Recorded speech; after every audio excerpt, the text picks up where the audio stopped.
दोस्तों अगर आप 2025 में एक नया बिजनेस स्टार्ट करने की प्लानिंग कर रहे हो तो आपके दिमाग में ये जीएसटी वर्ड भी जरूर आया होगा कि अगर हम नया बिजनेस स्टार्ट कर रहे हैं तो हमें जीएसटी में रजिस्ट्रेशन करवाना जरूरी होगा। या फिर अगर आपका बिजनेस ऑलरेडी चल रहा है और आप चाहते हो जो हमारा नया फाइनेंशियल ईयर अभी जो अप्रैल में स्टार्ट होगा फाइनेंशियल ईयर 2025-26 उसके अंदर हमारे बिजनेस का जीएसटी में रजिस्ट्रेशन करवा लेंगे। लेकिन जैसे हम जीएसटी में रजिस्ट्रेशन करवा लेंगे तो बहुत सारे बिजनेसमैन लोगों के दिमाग में ये बात भी रहेगी जीएसटी का रजिस्ट्रेशन तो हमने ले लिया लेकिन अब हमारी कंपनी का खर्चा और भी बढ़ गया क्योंकि अब हमें हर महीने गवर्नमेंट को जीएसटी का टैक्स भी जमा कराना पड़ेगा। तो इसके साथ साथ हमारी जीएसटी की जो रिटर्न फाइल करने की प्रोसेस है वो भी बढ़ जाएगी। अब जीएसटी रिटर्न की बात आई तो जो प्रोफेशनल लोग हैं चाहे वो एडवोकेट हों चाहे वो सीए लोग हों उनको भी आपको फीस चार्ज करनी पड़ेगी। तो ये बहुत सारे लोगों के दिमाग में होती है जीएसटी के खर्चे को लेकर। तो अगर आपके दिमाग में भी यही बात चल रही है कि हमें हर महीने जीएसटी का टैक्स हमें गवर्नमेंट को जमा कराना पड़ेगा तो इस वीडियो को आप पूरा देखिए क्योंकि इस वीडियो के अंदर अपनी पूरी डिटेल के साथ और प्रैक्टिकल तरीके के साथ डिस्कस करने वाले हैं भी आपको किस कंडीशन में हर महीने गवर्नमेंट को जीएसटी का टैक्स देना पड़ेगा और किस कंडीशन में आपको हर महीने गवर्नमेंट को टैक्स देने की जरूरत नहीं है और आपके बिजनेस को जीएसटी नंबर लेने की जो रिक्वायरमेंट है वो कब होती है। पूरी डिटेल के साथ इस वीडियो के अंदर अपने प्रैक्टिकल तरीके से डिस्कस करेंगे और वीडियो पसंद आई तो वीडियो को लाइक जरूर कर देना। तो सबसे पहले अपने बात करते हैं भी एक बिजनेस को जीएसटी नंबर लेने की रिक्वायरमेंट होती कब है, यानी कि जीएसटी के अंदर रजिस्ट्रेशन करवाने की जो रिक्वायरमेंट है जो कंपलसरी रिक्वायरमेंट है वो कब होती है। अब सबसे पहले मान लीजिए आपकी जो बिजनेस है वो एज ए सर्विस प्रोवाइडर हो तो अगर आपको लगता है भी हम जो नया बिजनेस स्टार्ट करेंगे और उसके अंदर हम जो सर्विस देंगे उसके बदले में जो हमारे पास में रिसिप्ट आएगी यानी कि उसका जो पैसा हम जो चार्ज करेंगे वो पूरे साल के अंदर 20 लाख रुपए से ज़्यादा हो जाएगा तो उस कंडीशन के अंदर आपको आज ही जीएसटी के अंदर रजिस्ट्रेशन करवा लेना चाहिए। दूसरा, अगर आपके बिजनेस के अंदर आप कोई सर्विस प्रोवाइड नहीं करते आप केवल गुड्स सेल करते हो यानी कि आपका बिजनेस केवल सामान आपने परचेज कर दिया उसी सामान को आपको सेल आप कर रहे हो तो अगर आपको लगता है भी हमारा जो सेल है वो पूरे साल के अंदर 40 लाख को आराम से क्रॉस कर जाएगा तो उस कंडीशन के अंदर आपको जीएसटी नंबर लेने की रिक्वायरमेंट होती है। तीसरा, अब बहुत सारे बिजनेसमैन ऐसे भी होते हैं हालांकि उनकी जो सेल है वो कम होती है 40 लाख भी नहीं है 20 लाख भी नहीं है लेकिन मान लीजिए उन्होंने किसी ऐसी गवर्नमेंट ऑर्गेनाइजेशन के साथ में कोई कांटेक्ट कर रखा है भी हम इस कंपनी को सर्विस देंगे या इस गवर्नमेंट संस्था को हम हमारे बिजनेस का प्रोडक्ट ही सेल करेंगे। तो जैसे ही आप उन प्रोडक्ट को सेल करोगे तो जैसे ही ये गवर्नमेंट कंपनी आपके बिजनेस को पेमेंट करेगी तो वहाँ से क्या होगा भी उस सामान के बदले में या उस सर्विस के बदले में आपकी कंपनी का बिल मांगेगी और वो बिल भी आपकी कंपनी से पक्का बिल मांगेगी। तो पक्का बिल अमूमन इंडिया में किसको माना जाता है, जिस इनवॉइस के ऊपर जीएसटी का नंबर होता है। तो अब जीएसटी नंबर लिखना है तो आपको जीएसटी के अंदर रजिस्ट्रेशन करवाना जरूरी है। या आपकी कंपनी जो गुड्स बेचती है वहाँ पर मतलब गारंटी या वारंटी का कोई इश्यू रहता है तो वहाँ पर भी कस्टमर आपसे पक्के बिल की डिमांड करेगा तो उसके बिल के ऊपर भी आपके पास में जीएसटी नंबर लिखा होना चाहिए तो आपको उस कंडीशन में जीएसटी नंबर लेने की रिक्वायरमेंट बन जाती है। या फिर आपकी कंपनी आप चाहते हो कि हम बिजनेस को ऑफलाइन के साथ साथ हम भी हमारा जो प्रोडक्ट हम ऑनलाइन भी सेल करेंगे जैसे अमेजोन फ्लिपकार्ट पे तो वहाँ पर भी आप रजिस्ट्रेशन करवाना चाहते हो तो उन कंपनियों की भी एक रिक्वायरमेंट होती है भी आपके पास में जीएसटी नंबर होना जरूरी है। तो ये कुछ एक कंडीशन होती है जिसके कंडीशन अगर आप चाहते हो तो वहाँ पर आपको जीएसटी नंबर लेना जरूरी हो जाता है। लेकिन अब बात आती है भी अगर आपका मान लीजिए बिजनेस है 30 लाख रुपए का और आप अपने बिजनेस के अंदर केवल गुड्स सेल करते हो, ठीक है, आपकी मतलब जो 30 लाख किसको मान रही है गवर्नमेंट इस 30 लाख को कहाँ से ट्रेस करेगी, आपके सभी बैंक अकाउंट से। आपके जितने भी बैंक अकाउंट होंगे उनके क्रेडिट साइड का जो टोटल आ रहा होगा उनसे ये चीज़ें ट्रेस होती है। अब आपने कैश में कितनी सेल करी है और कैश में कितना परचेज किया अब इसका तो पता चलता नहीं है, आपका पैसा बैंक में कितना जमा हो रहा है उसी से ट्रेस किया जाता है, ठीक है। तो ये अगर आपके पास ये 30 लाख या 40 लाख रुपए की आपकी रियल के अंदर भी मान लीजिए सेल नहीं है तो आपको सबसे पहले तो जीएसटी नंबर लेने की रिक्वायरमेंट नहीं है। अब बात आती है मान लीजिए अब ऐसा कोई कंडीशन भी नहीं है भी अगर आपकी जो सर्विस अगर आप प्रोवाइड करते हो तो अगर आपकी 20 लाख से ऊपर से अगर रिसिप्ट होती है तो ही आपको जीएसटी नंबर लेना जरूरी है, ऐसा भी नहीं है, ठीक है। या आपकी कंपनी गुड सेल करती है और सेल 40 लाख को क्रॉस करती है, टर्नओवर आपका 40 लाख से ऊपर जाता है तो आपको जीएसटी नंबर लेना कंपलसरी है, ऐसा भी नहीं है। आपकी टर्नओवर चाहिए 1 रुपए की है, आपने अभी तक मतलब बिजनेस स्टार्ट किया, सेल आपने करी भी नहीं है, जीरो सेल आपकी, तो भी सबसे पहले आप जीएसटी नंबर के लिए अप्लाई कर सकते हो, कोई कंडीशन नहीं है। लेकिन ये कंडीशन है मैक्सिमम, यानी कि ये कंडीशन अगर फुलफिल होती है तो आपको ये मैंडेटरी हो जाता है, आपको ये जरूरी हो जाता है भी आपको अपने बिजनेस के अंदर जीएसटी का रजिस्ट्रेशन करवाना जरूरी है। अब बात आती है भी जब जीएसटी रजिस्ट्रेशन की बात आएगी तो आपके पास में 2 ऑप्शन रहते हैं, पहला कंपोजिशन स्कीम का और दूसरा रेगुलर स्कीम का। अब इन दोनों में फर्क क्या है? अब आपके दिमाग में जो बात चल रही थी भी हमें गवर्नमेंट को हर महीने जीएसटी का टैक्स जमा करवाना है, तो अगर आप हर मंथ गवर्नमेंट को जीएसटी का टैक्स जमा कराना चाहते हो तो आपको कंपोजिशन स्कीम है जो सिलेक्ट करनी पड़ेगी। अगर आप चाहते हो कि हम रेगुलर स्कीम में जाएं तो हो सकता है यहाँ पर आपको हर महीने टैक्स गवर्नमेंट का जो जीएसटी का टैक्स है, चाहे वो सीजीएसटी हो चाहे वो एसजीएसटी हो, वहाँ पर आपको जमा कराने की जरूरत ना पड़े। लेकिन अगर आपने कंपोजिशन स्कीम के अंदर अपना जीएसटी का रजिस्ट्रेशन करवाते हो तो उस कंडीशन के अंदर आपको गवर्नमेंट को हर महीने जीएसटी का टैक्स जमा करवाना पड़ेगा। अब अपने इसको पूरी डिटेल के साथ समझेंगे भी जीएसटी के अंदर कंपोजिशन स्कीम और रेगुलर स्कीम, इनमें दोनों में डिफरेंस क्या है। भी अगर आप मान लीजिए छोटे व्यापारी हो, कंपोजिशन स्कीम के अंदर रजिस्टर्ड अगर आप होते हो तो यहाँ एक गवर्नमेंट की मैक्सिमम लिमिट है 1.5 करोड़ तक, यानी कि अगर आपकी जो टर्नओवर है वो 1.5 करोड़ से कम है, यानी कि आपको लगता है भी हमारा बिजनेस इतना नहीं जाएगा, 70-80 लाख या 1 करोड़ तक रह सकता है, 1.5 करोड़ से कम रहेगा, तो आप कंपोजिशन स्कीम भी सिलेक्ट कर सकते हो और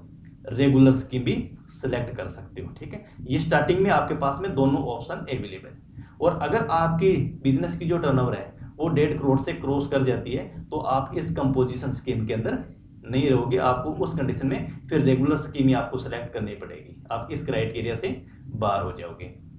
ठीक है, लेकिन अब छोटा व्यापारी है तो इसीलिए ले रहा है भी कस्टमर डिमांड करता है पक्के बिल की, तो जीएसटी नंबर उसके ऊपर लिखा होना चाहिए, इसलिए जीएसटी नंबर जरूरी हो गया। या आपने मान लीजिए किसी ऐसी गवर्नमेंट कंपनी के साथ, गवर्नमेंट संस्था के साथ आपने कॉन्टैक्ट कर रखा है कि हम जो भी आपके मतलब ऑफिस के अंदर जो भी प्रोडक्ट जाएगा वो हमारी शॉप से जाना चाहिए। ठीक है, या आप जा रहे तो आप उनके साथ में कम रेट के साथ कोई कॉन्टैक्ट कर लिया, तो अब जो भी ऑफिस होगा वो ऑफिस आपके बिजनेस का बिल मांगेगा तो उसके ऊपर जीएसटी नंबर लेना चाहिए, होना चाहिए। ठीक है, या फिर कई बार आ जाती है हमारे बिजनेस को लोन लेने की रिक्वायरमेंट आ जाती है, जब लोन लेने की रिक्वायरमेंट आती है तो बैंक वाला सबसे पहले ये पूछता है भी आपके पास में जो बिजनेस आपका रजिस्टर्ड है उसका आपके पास में प्रूफ क्या है, तो जो सबसे ऑथेंटिक प्रूफ जो माना जाता है वो जीएसटी का ही माना जाता है। तो अब ये कुछ मजबूरियां हो जाती है एक छोटे व्यापारी को जीएसटी नंबर लेने के लिए। ठीक है, तो अब कंपोजिशन के अंदर क्या होता है, अब कंपोजिशन के अंदर कुछ लिमिट है, जैसे आप आउट ऑफ स्टेट के अंदर सप्लाई नहीं कर सकते, और आपने जो गुड्स परचेज किए हैं उसके ऊपर जो जीएसटी लगा है उस जीएसटी का आपको कोई बेनिफिट नहीं मिलेगा, और आपने जितना सेल किया है उस सेल का आपको 1% गवर्नमेंट को टैक्स है जो जमा करवाना जरूरी हो जाएगा, वो भी हर महीने के महीने। ठीक है, अब बात करते हैं अपने रेगुलर स्कीम के अंदर। तो रेगुलर स्कीम के अंदर आपके पास में कोई ऐसी बाउंडेशन नहीं है भी आप ऑल इंडिया जहाँ अपना प्रोडक्ट है जो सेल कर सकते हो, आउट ऑफ स्टेट भी कर सकते हो, और यानी कि इंट्रा स्टेट भी कर सकते हो और इंटर स्टेट भी आप सप्लाई कर सकते हो। और इसके साथ साथ आपने जो भी कोई गुड्स परचेज किया होगा उस परचेज बिल के ऊपर जो आपके पास में जीएसटी लग गया होगा उस जीएसटी का भी आपको इनपुट का बेनिफिट मिलेगा। ठीक है, किस तरीके से मिलेगा अब उसकी डिटेल के लिए अपने एक्सेल फाइल पर चलते हैं। ठीक है, अब मान लीजिए जैसे कंपोजिशन डीलर है, अब कंपोजिशन डीलर को क्या होगा भी जितनी भी उसने सेल करी है उस सेल के ऊपर उसको 1% टैक्स देना पड़ेगा। मान लीजिए अब उसने मान लीजिए जनवरी 2025 के अंदर जीएसटी नंबर लिया है, ठीक है, और 2025 के अंदर मान लीजिए जनवरी महीने के अंदर उसने 10,000 रुपये की सेल कर दी, तो अब इस 10,000 का 1% उसको, यानी कि ये जो 100 रुपये बन गया, ये 100 रुपये उसको टैक्स गवर्नमेंट को जमा करवाना पड़ेगा। 50 रुपये तो सीजीएसटी के रूप में और 50 रुपये एसजीएसटी टैक्स के रूप में। अब यहाँ पर उसने जितना भी गुड्स परचेज किया होगा उस परचेज के इनवॉइस के ऊपर जितना जीएसटी का टैक्स लग के आया हुआ है उसका इसको कोई बेनिफिट नहीं मिलने वाला। तो सीधा सीधा मतलब यही है कि कंपोजिशन डीलर को जितनी भी उसकी टर्नओवर रहेगी हर मंथ की कैलकुलेशन होगी, और कैलकुलेशन होने के बाद में उसके ऊपर 1% ट्रेडर्स या मैन्युफैक्चरिंग की कंडीशन में, अगर आपका बिजनेस है सर्विस है और वहाँ पर आप कंपोजिशन ले रहे हो तो उस कंडीशन के अंदर 6% आपका टैक्स है जो कंपोजिशन फीस के रूप में आपको पे करना पड़ेगा। अपने बात कर रहे हैं नॉर्मल ट्रेडर्स की, ठीक है। तो अगर आपकी बिजनेस की मान लीजिए जितनी भी सेल होगी उस सेल का 1% आपको गवर्नमेंट को टैक्स पे करना पड़ेगा। और ये आपका इसको अपने बोल सकते हैं, ये जो 100 रुपये आप गवर्नमेंट को, जैसे मान लीजिए जनवरी का टैक्स है तो आपको ये फरवरी के अंदर जमा करवाना पड़ेगा, ठीक है। आप चाहो तो इसको क्वार्टरली भी जमा करवा सकते हो। वैसे गवर्नमेंट का रूल यही है कि आपको हर मंथ, जैसे जनवरी का फरवरी मंथ में फरवरी का, मार्च में मार्च का, अप्रैल में, नेक्स्ट मंथ के अंदर आपको टैक्स जो जमा करवाना चाहिए, ठीक है। आप इसको कंपोजिशन फीस भी बोल सकते हो, जो आपका 100 रुपये का टैक्स बन रहा है। तो यहाँ पर क्या होगा, हर महीने जितनी भी आपकी सेल होगी उसका 1% टैक्स आपको हर महीने गवर्नमेंट को देना ही पड़ेगा, अगर आप कंपोजिशन स्कीम के अंदर रजिस्ट्रेशन करवा रहे हो तो। अब बात आती है रेगुलर डीलर की। अगर आपने रेगुलर स्कीम के अंदर आपने जीएसटी के अंदर रजिस्टर्ड कराया है तो यहाँ क्या होता है, मान लीजिए आपने जनवरी महीने के अंदर भी 50,000 रुपये का सामान खरीदा। अच्छा, इसमें एक कंडीशन और भी है कंपोजिशन के अंदर। अब मान लीजिए जो हमारा जीएसटी है उसके अंदर जो हमारे जीएसटी की जो रेट है, जैसे जीएसटी 5% है, 12% है, 18% है और 28% भी है। अब यहाँ पर ये कोई मैटर नहीं करता भी आपके बिजनेस के अंदर आपने 28% वाला प्रोडक्ट बेचा है या 12 वाला बेचा है या 5% वाला बेचा है। अगर वो प्रोडक्ट गवर्नमेंट की जो स्पेसिफिक रेट है उन रेट के अंदर दायरे में आता है और वो प्रोडक्ट आप अपनी बिजनेस के अंदर बेच रहे हो कंपोजिशन स्कीम के तहत, तो आपको टैक्स 1% ही देना है। 5, 12, 18, 28 का यहाँ पर कोई भी मैटर तय नहीं करता। लेकिन अब रेगुलर डीलर में क्या होगा कि मान लीजिए आपने अप्रैल महीने के अंदर 50,000 रुपये का सामान खरीदा और वो प्रोडक्ट था 5% का, यानी कि उस प्रोडक्ट पे जीएसटी लगती है 5% की, तो टोटल टैक्स आपका कितना बन गया, 2500 रुपये। तो आप उस दुकानदार को कितने रुपए की पेमेंट कर रहे हो, टोटल पेमेंट अपने करेंगे 52,500 रुपये की। तो यानी कि 2500 रुपये का हमने टैक्स भी पे किया है। सामान की जो ओरिजिनल कीमत है बिना टैक्स के वो 50,000 रुपये की है, तो यानी कि 1250 रुपये हमने सीजीएसटी के रूप में टैक्स पे किया है और 1250 रुपये हमने एसजीटी टैक्स के रूप में पे किए। लेकिन अब मान लीजिए आपने जनवरी महीने के अंदर सेल आपने करी है 40,000 रुपये की उसी प्रोडक्ट को, तो आप अपने कस्टमर को 40,000 रुपये का प्रोडक्ट किया, 5% आपने भी उस प्रोडक्ट पे जीएसटी चार्ज कर लिया, तो 2,000 रुपये का आपने जीएसटी चार्ज कर लिया। तो कस्टमर से अपने टोटल पेमेंट कितनी रिसीव करेंगे, 40,000 प्लस 2,000 यानी कि 42,000 रुपये की टोटल पेमेंट हम रिसीव करेंगे। तो इसके अंदर अब हमारा 1,000 रुपये सीजीएसटी और 1,000 एसजीएसटी हमने टैक्स के रूप में कस्टमर से चार्ज कर लिया। लेकिन हमने गवर्नमेंट को पे कितना किया, जब हमने गुड्स परचेज किया 1250 रुपये का, कस्टमर से कितना रुपये ले रहे हैं, 1,000 रुपये। यहाँ अगर अपने देखें तो यानी कि 2500 रुपये का टैक्स हमने ऑलरेडी पे कर दिया जब हमने उस गुड्स को परचेज किया था, और यहाँ 2,000 रुपये कस्टमर से किए हैं। तो अगर अपने इनपुट में से आउटपुट माइनस करेंगे तो ये 250 रुपये अभी भी एक तरीके से अपने कह सकते हैं एसेट्स हमारी बची हुई है, ये पैसा अभी भी अपने गवर्नमेंट से मांग रही है। यानी कि हमारा 250 रुपये गवर्नमेंट के पास में अभी भी टैक्स एक्सेस जमा है। तो अब हमें जनवरी मंथ का टैक्स जमा करवाने की जरूरत नहीं है। क्यों नहीं है, क्योंकि हमारा टैक्स का पैसा गवर्नमेंट के पास में ऑलरेडी जमा पड़ा है।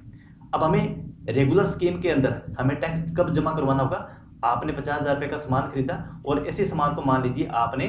55,000 रुपये के अंदर सेल कर दिया, ठीक है। टैक्सेबल वैल्यू मान रहे हैं जिसके ऊपर जीएसटी लगना है, तो यानी कि आपने कस्टमर से 2750 रुपये का टैक्स ले लिया, टोटल कस्टमर से पैसा रिसीव हुआ 57,750 रुपये का। और इस कंडीशन के अंदर अब क्या हुआ कि हमने गवर्नमेंट को टैक्स पे किया 1250 रुपये, हमने कस्टमर से चार्ज कर लिया 1375 रुपये। तो यहाँ क्या हो रहा है, 125 रुपये हमने कस्टमर से एक्सेस पे कर लिया, यानी कि ज़्यादा हमने कस्टमर से रिसीव कर लिया, ठीक है। अब हमें 125 रुपये का जो टैक्स है ये हमें सीजीएसटी के रूप में और 125 रुपये एसजीटी टैक्स के रूप में हमें जमा करवाना पड़ेगा। तो हमने सीधा सीधा कह सकते हैं कि जो रेगुलर स्कीम के अंदर है उसका अगर आउटपुट टैक्स इनपुट टैक्स को ज़्यादा क्रॉस कर जाता है और जितनी अमाउंट को क्रॉस करेगा वो पैसा हमें गवर्नमेंट को जमा करवाना होता है। भले ही वो आपका हर मंथ क्रॉस हो रहा हो तो आपको हर महीने रेगुलर स्कीम के अंदर भी जमा करवाना पड़ेगा। लेकिन अब हर महीने जरूरत इसलिए नहीं होती क्योंकि हमारे पास में स्टॉक है जो अवेलेबल रहता है। और कंपोजिशन स्कीम के अंदर क्या होगा, मान लीजिए यहाँ पर आपने 50,000 रुपये का सामान खरीदा और आपने 2500 रुपये का टैक्स पे कर दिया, तो यहाँ इस 2500 रुपये का आपको कंपोजिशन स्कीम के अंदर कोई बेनिफिट नहीं मिलेगा। और आपने मान लीजिए 55,000 रुपये की सेल कर दी और इस 55,000 रुपये का अगर अपने 1% देखें तो ये 550 रुपये आपको नेक्स्ट मंथ जमा कराना ही पड़ेगा, 275 रुपये सीजीएसटी के रूप में और 275 रुपये एसजीटी के कंपोजिशन फीस के रूप में। तो अब आप समझ गए होंगे भी आपको हर महीने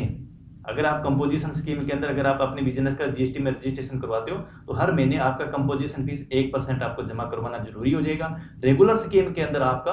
आउटपुट टैक्स इनपुट टैक्स को क्रॉस करेगा तब आपको टैक्स जमा करवाने की जरूरत होगी। और आपको टैक्स रिक्वायरमेंट मतलब जीएसटी के अंदर रजिस्ट्रेशन नंबर लेने की रिक्वायरमेंट कब है, वो भी अपने इस वीडियो के अंदर डिस्कस कर ली।